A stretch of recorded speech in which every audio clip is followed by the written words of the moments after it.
Hello, I'm Johnny Cochran. And I'm Marcia Clark. Welcome to Coming Up Next. You know, public access television offers an amazing array of programming with something to interest even the most cynical of viewers. That's why the management of your local cable system has asked us to provide you with a preview of some of the programs of note during the upcoming week. One of the unique aspects of public access programming is its ability to provide a forum for the free and open exchange of views and ideas.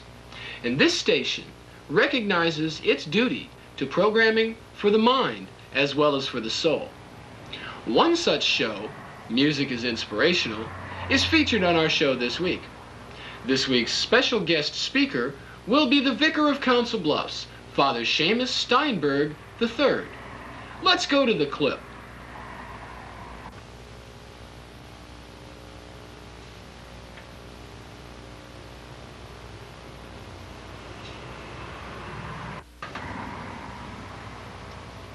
Method.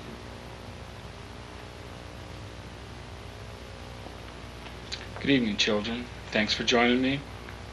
I'd like to tell the station thank you for asking me to come in. I want to read a selection to you tonight from the book of John, Fogarty.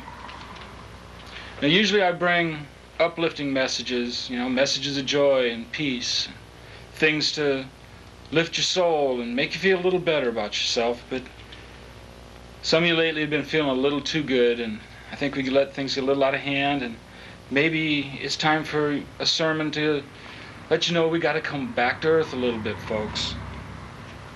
And John said, I see the bad moon arising. I see trouble on the way. There's trouble coming, folks. It's a warning right off. I see earthquakes and lightning. I see the bad times today. He's talking today, ladies and gentlemen. We're not talking about next week. It's not changed next week. This is coming today. These things are happening right now as we speak. Then he goes on to say, don't go around tonight. Well, it's bound to take your life. Now that's a pretty serious warning, folks. It's going to take your life. We've got to change the way we do things, folks. It's going to take your life. Think about that for a minute. Because there's a bad moon on the rise. He says, I hear hurricanes a-blowing.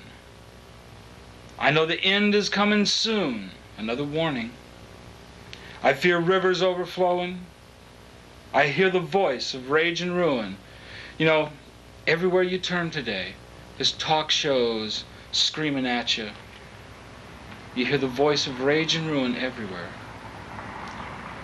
And he goes on to say, once again, don't go around tonight. It's bound to take your life. This warning is strong enough, he wants to put it in again, just to be sure that you hear him. There's a bad moon on the rise. Then he says, I hope you got your things together. Hope you're quite prepared to die. Folks, we got to be ready for this. It's coming. We're beyond that point. It's coming. The point of no return. We passed it a while back. It's coming. Be prepared to die. Looks like we're in for nasty weather. There's been a lot of nasty weather lately, folks. Not just outside. I'm talking about nasty weather inside our hearts. A lot of nasty weather. One eye is taken for an eye. It's the old proverb, an eye for an eye. It's pretty strong words, folks. And I hope you'll keep these in mind every day as you go about your comings and goings and your daily stuff. We all have to do the things we do each day, but think about this and let's try to be a little more loving to each other every moment. And these are words to live by. Peace. Wow, I feel inspired. Yeah, me too. Listening to that guy kind of takes me back to the summer of '68.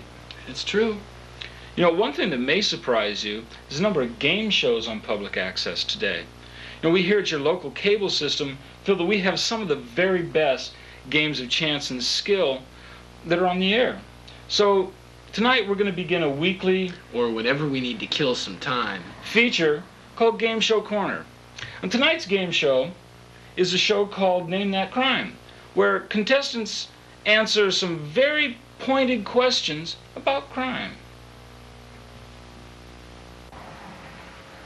Good evening, ladies and gentlemen, and welcome to Name That Crime, the show that proves once and for all that crime does pay. Now let's get right into our first round of our game. Tonight's first category is murder or manslaughter. Here's our first question in that category.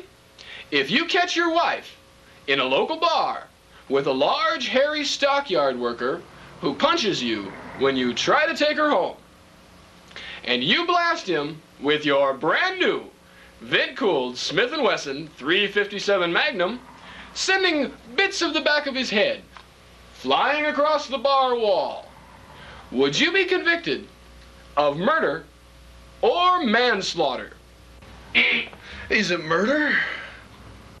That's correct, Bob. In the state of Nebraska, if an argument was provoked by you or your actions, and you waste the guy, the crime would be murder, which in the state of Nebraska could earn you the death penalty. But with a good lawyer and a lot of cash, you might get the sentence reduced to 400 hours of community service at the Nebraska State Highway Patrol target range. Now let's check for the next category. The next category in our game tonight is armed robbery. Here's the question. It's Saturday night, and you're at your buddy's place shooting rats for target practice with your brand new vent-cooled Smith & Wesson 357 Magnum. On the way home, you decide to rob a convenience store, and the surveillance camera gets a picture of your brand new vent-cooled Smith & Wesson 357 Magnum tucked into the waistband of your pants. Now, would you be convicted of robbery or armed robbery?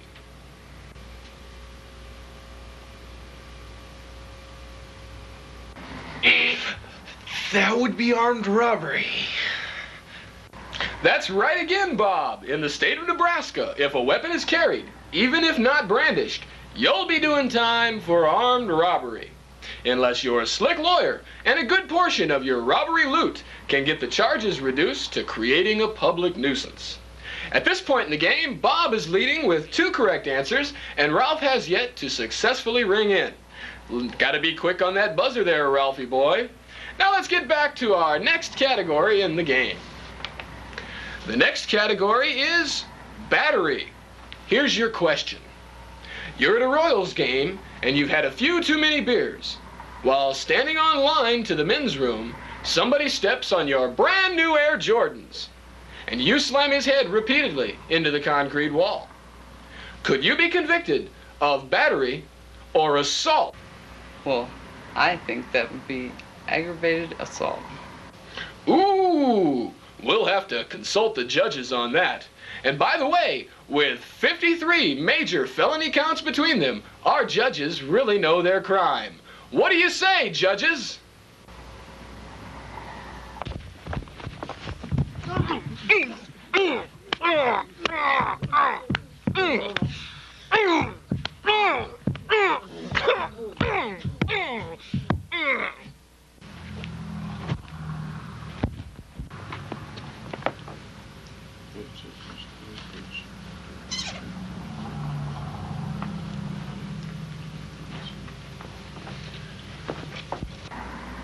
The judges say your answer is incorrect.